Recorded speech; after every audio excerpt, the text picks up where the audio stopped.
রাজনৈতিক দল হিসাবে জামায়াতে ইসলামী কতটা দেউলিয়া তার একটা প্রমাণ হচ্ছে মুফতি আমির হামজাকে তাদের এমপি পদপ্রার্থী করা। চারদিকে প্রচুর সমালোচনা হওয়ার পর এই ক্লাউন, ওনাকে ক্লাউন বললেও কম বলা হয়, উনি যা করেন, এই ক্লাউনকে তারা মানে নমিনেশন রেখেছেন, তিনি তার প্রতীক বরাদ্দ পেয়েছেন, দাঁড়িপাল্লার পক্ষে ভোট চাইছেন। তাকে নিয়ে সামাজিক মাধ্যমে তার পুরনো বক্তব্যের যেসব জিনিস সামনে আসছে, এরপর ওই মানুষটাকে রাখা হয়। আমার সাথে তার ব্যক্তিগত একটা ইস্যু আছে, আসলে আমি কথা বলতে চাইছি সে কারণেও। আমি মানে কী কারণে আমার সাথে কী বিষয়, আমাকে নিয়ে তিনি কী বলেছেন সেটা আগে একটু শুনে নেওয়া যাক।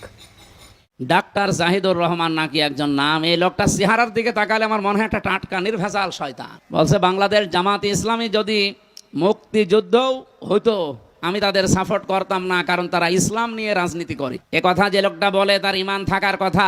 এরকম নাস্তিক মার্কা লোক যারা মারা যাবে এই দেশে ঘোষণা দেওয়া দরকার যে তাদের জানাজার নামাজ দরকার নেই, কারণ ইসলামের রাজনীতি আছে। এই কথা যারা বিশ্বাস করে না সে কাফের। জামায়াতে ইসলামীর বট বা ব্যক্তিরা আমার মন্তব্যে এসে আমাকে কাফের, নাস্তিক সব বলেছেন, ইসলাম বিদ্বেষী সব বলেছেন।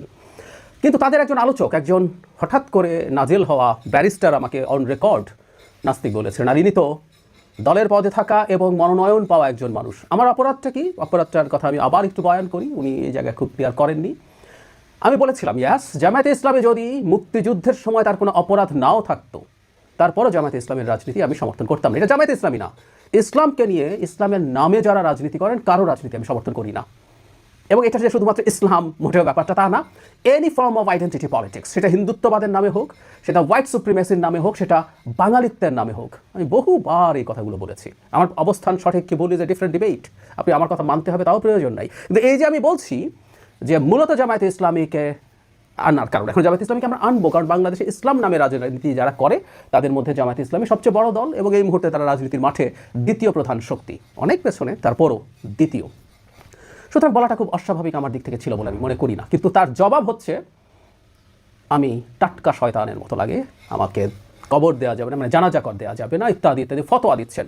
আমি আগেও বলেছি বাংলাদেশের মাটিতে একজন মুসলিমকে যদি এই ধরনের তকমা দেওয়া হয়, কাফের, শয়তান, নাস্তিক, এই জিনিসগুলো যখন করা হয় তাকে হত্যাযোগ্য করে তোলা হয়। আমরা 13-14 সালে খেয়াল করেছি এটা এই কারণেই আমি মনে করি খুব বিভৎস ব্যাপার। আমার রাজনৈতিক একটা অবস্থান আছে, আমি একজন উদার গণতন্ত্রী, আমি মধ্যপন্থী মানুষ, আমার রাজনীতি কারো পছন্দ নাও হতে পারে, কারো যদি মনে হয় যে ইসলামের নামে, আবারও বলছি ইসলামের নামে যদি করেন সেটা করতে পারেন। আমি এই প্রসঙ্গে একটু বলে রাখি, তাদের হ্যাডাম আসলে আমার পর্যন্তই, কারণ আমাকে বলে পার পেয়ে যাওয়া যায়। আমি মানে কয়েকদিন আগেও মতিউর রহমান নিজামীর ছেলেকে বলেছিলাম, আমার সাথে টকশোতে ছিলেন, তার আরও কিছু ইস্যু নিয়ে আমি আসলে একটা আলাদা ভিডিও করবো, কী পরিমাণ ভণ্ডামো তারা করেন সেটা দেখানোর জন্য। যাই হোক, বলেছিলাম মহিবুল্লাহ বাবুনগরীকে একটু নাস্তিক টাস্তিক বলেন, একটু কাফের বলেন, একটু ইসলামোফোব বলেন, কিংবা ফয়জুল করিম যিনি চরমনাই পীরের মানে জুনিয়র পীর, যিনি নায়েবে আমির ইসলামী আন্দোলনের, তাকে একটু বলেন, তারা যেসব মন্তব্য করেছেন তা করবেন না।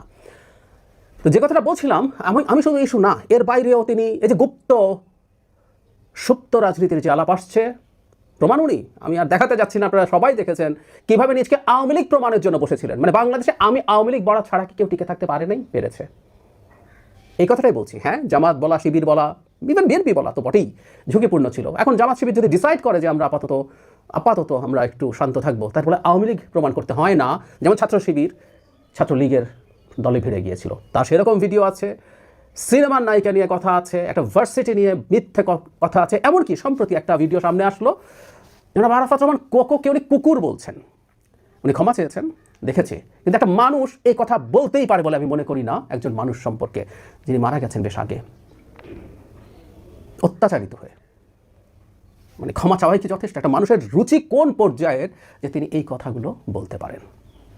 আর এর বাইরে তো যে বললাম ক্লাউন, সার্কাসের ক্লাউন যেমন মানুষকে বিরোধিত করার চেষ্টা করে, সেই ক্লাউনগিরি করেন উনি ওয়াজের নামে, একটার পর একটা মিথ্যে কথা, ফালতু কথা, নোংরা কথা। এই মানুষটাকেই ইভেন প্রাথমিক মনোনয়নের পরও যখন প্রচুর সমালোচনা হতে থাকলো, তখনও সেখান থেকে জামাত সরে আসেনি।